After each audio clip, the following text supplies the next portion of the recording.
ఆమె వయస్సు 21. Arts student. చదువు కోసం సాయం ఆశించింది.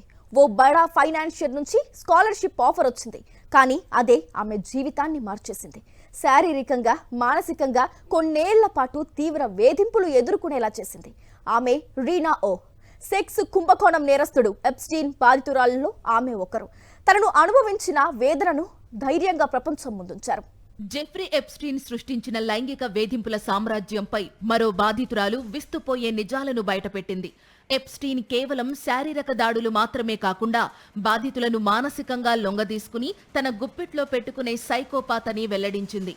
కొన్నేళ్లపాటు ఎప్స్టీన్ తనను శారీరకంగా, మానసికంగా వేధించాడని బాధితురాలు రీనా ఓ తెలిపింది. 90వ దశకంలో ఆర్ట్ స్టూడెంట్ గా ఉన్న రీనాకు ఎప్స్టీన్ ఒక లైఫ్ లైన్ లా కనిపించాడు.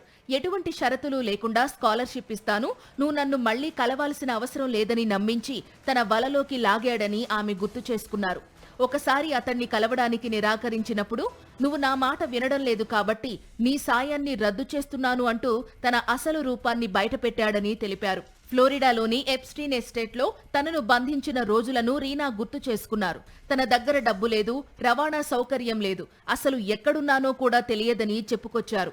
ఈ విషయాలు బయట ఎవరికైనా చెబితే చంపేస్తానని ఎప్స్టీన్ బెదిరించాడని రీనా ఆవేదన వ్యక్తం చేశారు. ఎప్స్టీన్ నివాసాల్లో ఒక ప్రోటోకాల్ ఉండేదని, అక్కడికి వచ్చే అతిథులంతా ముందు మసాజ్ రూమ్లకే వెళ్లేవారని ఆమె పేర్కొన్నారు. ఎప్స్టీన్ ఫైళ్లలో పేర్లున్న ప్రతి ఒక్కరిని విచారించాలని రీనా డిమాండ్ చేశారు. ముఖ్యంగా అమెరికా అధ్యక్షుడు డొనాల్డ్ ట్రంప్ గురించి ఆమె ప్రస్తావించారు.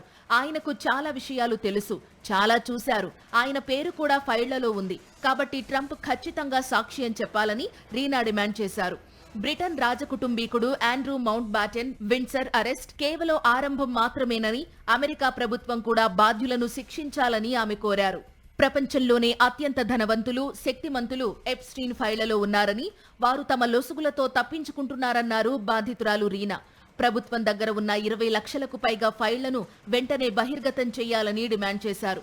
ఎప్స్టీన్ సృష్టించిన ఈ చీకటి వ్యవస్థ ఇప్పటికీ ఎక్కడో ఒకచోట కొనసాగుతూనే ఉందని తాను నమ్ముతున్నట్లు రీనా ఆందోళన వ్యక్తం చేశారు.